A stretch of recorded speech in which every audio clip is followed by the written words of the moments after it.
సరే, ఆంధ్రప్రదేశ్ మాజీ ముఖ్యమంత్రి వైఎస్ జగన్మోహన్ రెడ్డికి సంబంధించినటువంటి కేసుల వ్యవహారం ఏదైతే వేరే రాష్ట్రానికి బదిలీ చేయాలని చెప్పి, అదేవిధంగా ఉన్నటువంటి బెయిల్ రద్దు చేయాలని చెప్పి రఘురామకృష్ణరాజు సుప్రీంకోర్టులో కేసు వేయడం, పిటిషన్ వేయడం జరిగింది. సో దానికి సంబంధించిన కీలక పరిణామాలు చోటు చేసుకున్నాయి. సో దీన్ని ఎట్లా చూడొచ్చు అంటారు సరే? వీళ్ళ ఇన్వాల్వ్మెంట్ అంటే సుప్రీంకోర్టుని శాసించే విధంగా మీరు చెప్పిందే చేయాలనే విధంగా ఉందనేటువంటి అభిప్రాయం వ్యక్తమవుతుంది. నిజంగా ఆ రకంగా వీళ్ళు చేస్తా ఉన్నారా, లేకపోతే ఆ కేసులకు సంబంధించి ఏమన్నా వీళ్ళు అనుమాన పడేటట్టుగానే ఉందనుకోవచ్చు అంటారా? నమస్కారం అండి. వైకాపా అధ్యక్షుడు జగన్మోహన్ రెడ్డి గారు మాజీ ముఖ్యమంత్రి, ఇప్పుడు ఆయన ముఖ్యమంత్రి కాదు. ఈయన కేసులన్నీ ఇప్పుడు తెలంగాణలో జరుగుతున్నాయి. 3 విషయాలు, మీరు 2 విషయాలు చెప్పారు. 1 బెయిల్ రద్దు, 2 కేసుని ఈ రాష్ట్రం నుంచి వేరే రాష్ట్రానికి తరలించటం, 3 త్వరితగతిన జరగటం, అంటే రోజువారీ. ఈ 3 విషయాల మీద వ్యవహారం జరిగింది. బెయిల్ రద్దుకి సంబంధించి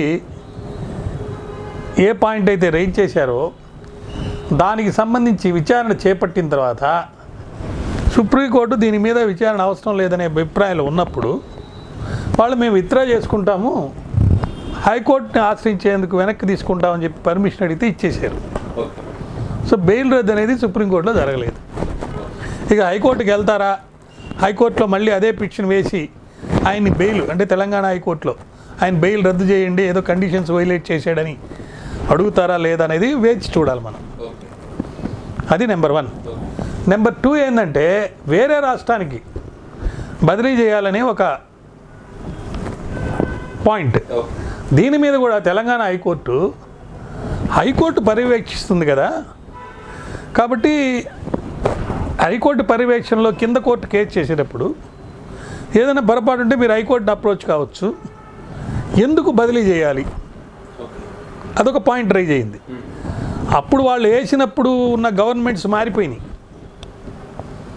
నెంబర్ 1, అప్పుడున్న 2 గవర్నమెంట్లు, అంటే అటు ఆంధ్రాలో కానీ ఇటు తెలంగాణలో కానీ కేసీఆర్ గవర్నమెంట్ కానీ కొంచెం ఆయనకు అనుకూలంగా ఉన్నాయి అనే ఒక అభిప్రాయం బయట టాక్ వచ్చింది, వ్యూ. ఆయనకి ఏమైనా హెల్ప్ జరగద్దేమో అనే ఉద్దేశంలో హైకోర్టు పర్యవేక్షణ చేయాలని ఆల్రెడీ ఉంది కాబట్టి ట్రాన్స్ఫర్ చేయాల్సిన అవసరం లేదని సుప్రీంకోర్టు అనింది. సో 2వది అయిపోయింది. ఇక 3వ విషయం ఏంటంటే త్వరితగతిన తీర్పులు. ఆల్రెడీ సుప్రీంకోర్టు తీర్పు ఇచ్చేసింది. ఏమని? రోజువారీ మీద ఈ కేసుని మీరు టేకప్ చేయండి. అయితే ఇక్కడ 2 విషయాలు ఉన్నాయండి కేసులో. 1, మెయిన్ కేసు రోజువారీ జరగాల లేదా, జరుగుతుందా లేదా అనేది ఒక విషయం. జరగాలని సుప్రీంకోర్టు చెప్పింది, జరుగుతుందా లేదా అనేది పాయింట్.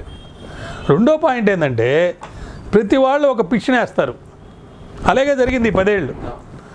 ఈ కేసు నాకు సంబంధించినంత వరకు నా మీద కాగ్నిజెన్స్ తీసుకోవడానికి లేదు, ఇంగ్రీడియంట్స్ లేదు కాబట్టి కేసు కొట్టేయండి అని ఒక ఆయన పిటిషన్ వేస్తాడు. అది ఎంక్వైరీ జరిగి దాన్ని డిస్మిస్ ఏదో సుప్రీంకోర్టుకు పోయి వచ్చేదాకా మిగతా కేసు పక్కనే ఉంటుంది. అది అయిపోయి వచ్చిన తర్వాత ఇంకొక ఆయన వేస్తాడు. ఇదొక టాక్టిక్స్గా ప్రొలాంగేషన్కి జరుగుతుంది అనే ఒక అబ్జర్వేషన్లో సుప్రీంకోర్టు ఏమనిందంటే ఇలాంటి పిటిషన్స్ అన్ని పక్కన పెట్టేయండి, అసలు మెయిన్ కేసు తీసుకొని ముందుకెళ్ళండి. ఈ పిటిషన్స్ సంగతి మేము చూస్తాం, మీరు చూసుకుంటా ఏదో ఒక ఆర్డర్ అవసరం వచ్చినప్పుడు మీరు ఇస్తుండండి, దాని మీద మేము ఏం చేయాల్సింది చేస్తాం, ఎందుకంటే ఇది చాలా లేట్ అయిపోయింది కాబట్టి. సో ఇప్పుడు క్లారిటీ వచ్చేసింది. 1, బదిలీ చెయ్యం. 2, బెయిల్ క్యాన్సిలేషన్కి మీరు హైకోర్టుని అప్రోచ్ అవ్వండి. 3, ఆల్రెడీ సుప్రీంకోర్టు తీర్పు ఉంది రోజువారీ కేసు చేయమని. సో అది రోజువారీ కేసు జరుగుతున్నప్పుడు ఎవరన్నా ఏదైనా వాళ్ళకి సంబంధించి ఈ కేసు తీసేయండి అని కానీ ఇంకా ఏదైనా పిటిషన్లు వేస్తుంటే వాటికి ఎక్కువ ఇంపార్టెన్స్ ఇచ్చి వాటి మీదనే బేస్ అయ్యి వాయిదాలు వేసుకుంటూ పోకుండా వాటిని మీకు అవకాశం ఉన్నప్పుడు వీలైనప్పుడు వాటి మీద ఆర్డర్స్ ఇస్తూ మెయిన్ కేసు ప్రొసీడ్ అవ్వండి అనండి. ఇప్పుడు మనం చూడాల్సింది ఏంటంటే మెయిన్ కేసు ప్రొసీడ్ అవుతారా లేదా, దాంట్లో ఎంతకాలంలో తీర్పు వస్తుంది. ఇది మెయిన్ కేసులో ఏముంటాయి? 3 ఉంటాయి. 1, కాగ్నిజెన్స్ తీసుకోవటం, ఏ నేరం కింద వీళ్ళ మీద ప్రైమా ఫేషి కేసు ఉంది. 2, సాక్ష్యం పెట్టడం. ఈ సాక్ష్యాలకు వచ్చేటప్పటికే ఎంతో కాలం క్రితం జరిగినటువంటి నేరాలు ఇవి. వాటికి సంబంధించిన రికార్డ్స్ ఎంతవరకు అవైలబిలిటీ ఉన్నాయి, ఎవరెవరు సాక్షులు బతుకున్నారు, ఎవరెవరి మీద కేసు ఆల్రెడీ సుప్రీంకోర్టు దాకా వెళ్ళి తీసేశారు, ఎన్ని పరిగణనలు తీసుకొని ప్రస్తుతం ఉన్న గవర్నమెంట్, ఇక్కడున్న గవర్నమెంట్ వాళ్ళ పబ్లిక్ ప్రాసిక్యూటర్స్ ద్వారా కేసుని ముందుకు తీసుకెళ్ళాలి. కొన్ని కేసెస్ ఏమో సిబిఐ కేసెస్ కాబట్టి సెంట్రల్ గవర్నమెంట్కి సంబంధించిన వాళ్ళు చేస్తున్నారు. వాటికి అసిస్టెంట్గా స్టేట్ గవర్నమెంట్ పోలీస్ దగ్గర కూడా కొంత రికార్డు ఉంటుంది. అంటే గవర్నమెంట్ అడ్మినిస్ట్రేషన్కి సంబంధించినటువంటి మరి ఇటువంటి పరిస్థితుల్లో మరి జగన్ గారు ఒక స్టేజ్లో కాంగ్రెస్ తోటికి వెళ్ళాలని అనుకుంటే ఏమండి, ఆయన ఆడిటర్ విజయసాయి రెడ్డి గారు అడ్డం పడ్డారని ఒక టాక్ వచ్చింది. ఇప్పుడు విజయసాయి రెడ్డి పక్కకి వెళ్ళిపోయాడు, కానీ జగన్ ఇప్పుడు ముఖ్యమంత్రి కాదు. మరి ఆయన అవసరాలు ఏంటి, పరిస్థితులు ఏంటి? ఇక్కడ కాంగ్రెస్ గవర్నమెంట్ ఉంది కాబట్టి కాంగ్రెస్ తోటి కొంత అవసరం ఖచ్చితంగా, స్టేట్ గవర్నమెంట్ కాబట్టి లోకల్ రికార్డ్స్ అంతా వాళ్ళ దగ్గర, సిబిఐ అంతా పర్యవేక్షణలో కేసు చేసినా కూడా ఇక్కడ స్టేట్లో మటుకు స్టేట్ గవర్నమెంట్ కూడా కొంత పవర్ అనేది దాంట్లో ఉంటుంది. సో ఈయన రెండు పడవల మీద కాలు, అంటే అటు సెంట్రల్ గవర్నమెంట్ సిబిఐ ద్వారా జరిగే కేసులు కాబట్టి సిబిఐకి కంట్రోల్డ్ బై సెంట్రల్ గవర్నమెంట్ కాబట్టి బీజేపీతో కూడా సత్సంబంధాలు ఉండే. మొన్న అవుట్ అండ్ అవుట్ అందరినీ ఎంపీలని ఆయన సపోర్ట్ చేశాడు. ఇప్పుడు ప్రతికూలంగా 3 ఎంపీలు బయటకు వచ్చేసారు.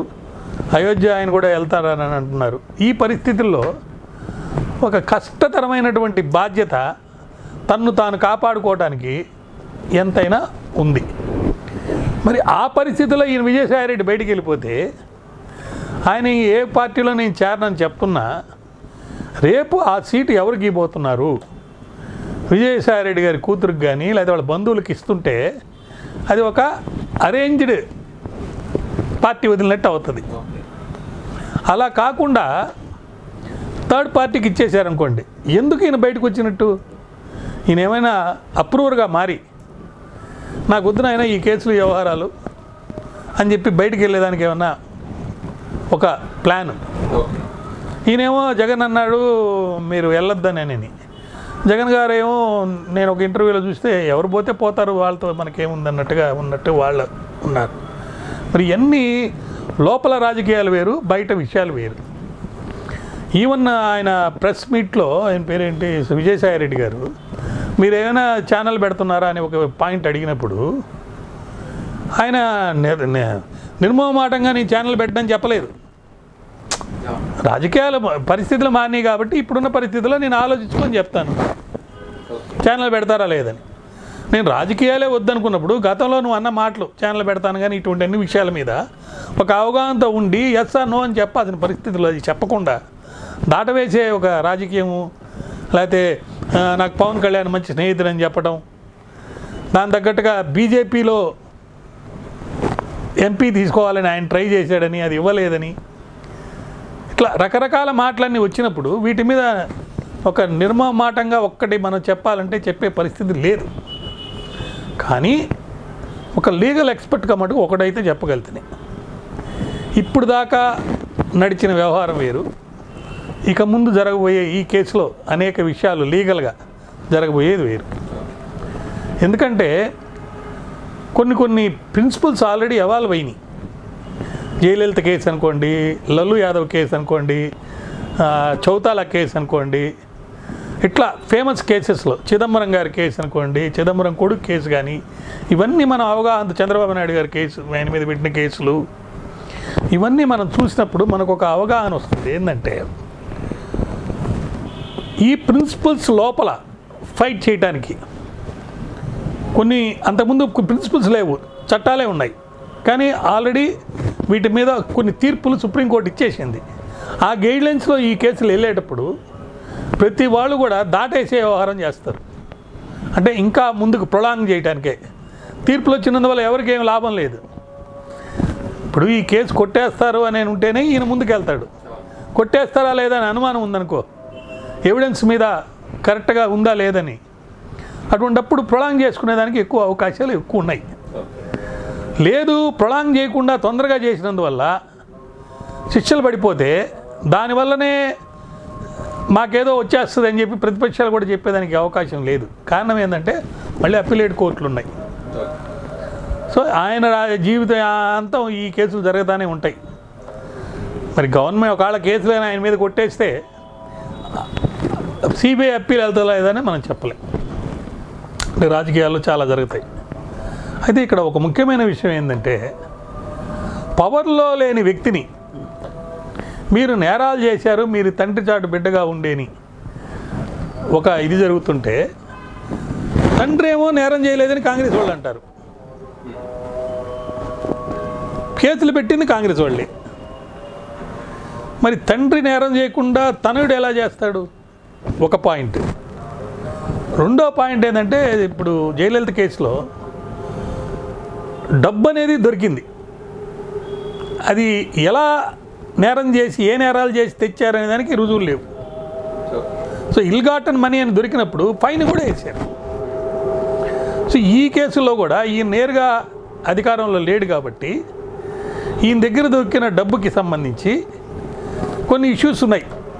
అది ఎవరి డబ్బు, దాంట్లో ఎవరెవరికి భాగాలు, వాళ్ళ సిస్టర్కి వస్తుందా, వాళ్ళ మదర్కి వస్తుందా, లేకపోతే ఇంకెవరన్నా ఉన్నారా, ఈ ఒక విషయం. ఆ డబ్బు ఎలా ఎక్కడి నుంచి వచ్చింది, ఆ ఇచ్చిన వాళ్ళు ఎందుకు ఇచ్చారు, క్విడ్ ప్రోకో ఉందా లేదా, ఇవన్నీ కూడా లోపలికి వెళ్ళి చూడాలి. ఏది చూసినా ఏది చేసినా ఆ నేరుగా చేసినటువంటి నేరం చేసినటువంటి వ్యక్తి ఎవరు దొరక్కపోయినప్పుడు కేవలం ఇల్గాటన్ మనీ కనుక దొరికితే దానికి ఎక్కువ ఫైన్ వేసేసి కూడా పక్కకి వెళ్ళే అవకాశం ఉంది. సో ఇలాంటి చాలా రకాలైనటువంటి ప్రిన్సిపల్స్ ఇన్వాల్వ్ అయినాయి కాబట్టి మనము కేసులో ఎవిడెన్స్ సాగే కొంది ఏమేమి ఎవిడెన్స్ ఎవరెవరు చెప్తారు, పోలీసు వాళ్ళు చేసిన పరిశోధనలో ఇప్పుడు దాకా తేలింది ఏంటి, 1,00,000 కోట్లు అన్నారు, ఆ 1,00,000 కోట్ల సంగతి పక్కకి వెళ్ళిపోయింది. ఇప్పుడు రాజశేఖర రెడ్డి 1,00,000 కోట్లు సంపాదించారనేది ఒక వాదన.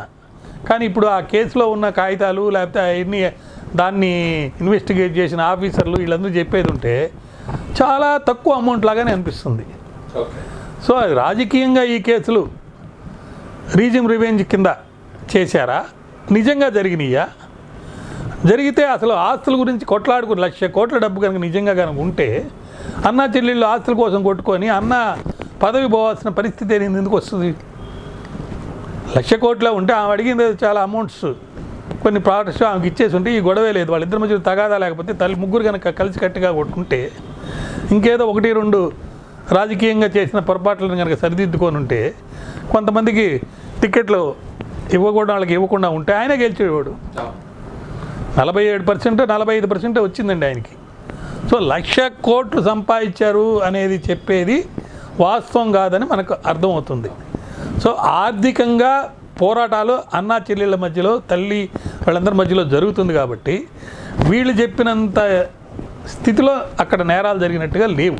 రాజశేఖర రెడ్డి గారు తన అనుకూలందరికీ అనేక విధాలుగా రాజకీయంగా శత్రువుల్లో ఉన్న వాళ్ళకు కూడా సహాయం చేశాడు, సంక్షేమ పథకాలు చేశాడు. ఒక మహోన్నత వ్యక్తి, మంచివాడనే పేరు ప్రఖ్యాతులు ఆయన సంపాదించుకున్నాడు కాబట్టి ఖచ్చితంగా ఏదో ఒకటి జరుగుంటుంది. అది ఏంటనేది ఎవిడెన్స్ అనేది పెట్టాలి. ఆ ఎవిడెన్స్ పెట్టే దాంట్లో ఎవరి ఇన్వాల్వ్మెంట్ ఎంత, ఈయనైతే అధికారంలో లేడు, అయితే డబ్బులు అయితే ఆస్తులు అయితే ఉన్నాయి, నేను వ్యాపారం చేసి అవన్నీ సంపాదించాను. మరి చంద్రబాబు నాయుడు కూడా విషయం కూడా అట్లే ఉంది. చంద్రబాబు నాయుడు గారి ఆస్తి ఎంత, ఆయన జైల్లోకి వెళ్ళినప్పుడు నేను వ్యాపారాలు చేసి సంపాదించేశాను, మా అబ్బాయికి అసలు ఈ అవసరం లేదు, డబ్బే అవసరం లేదన్నారు.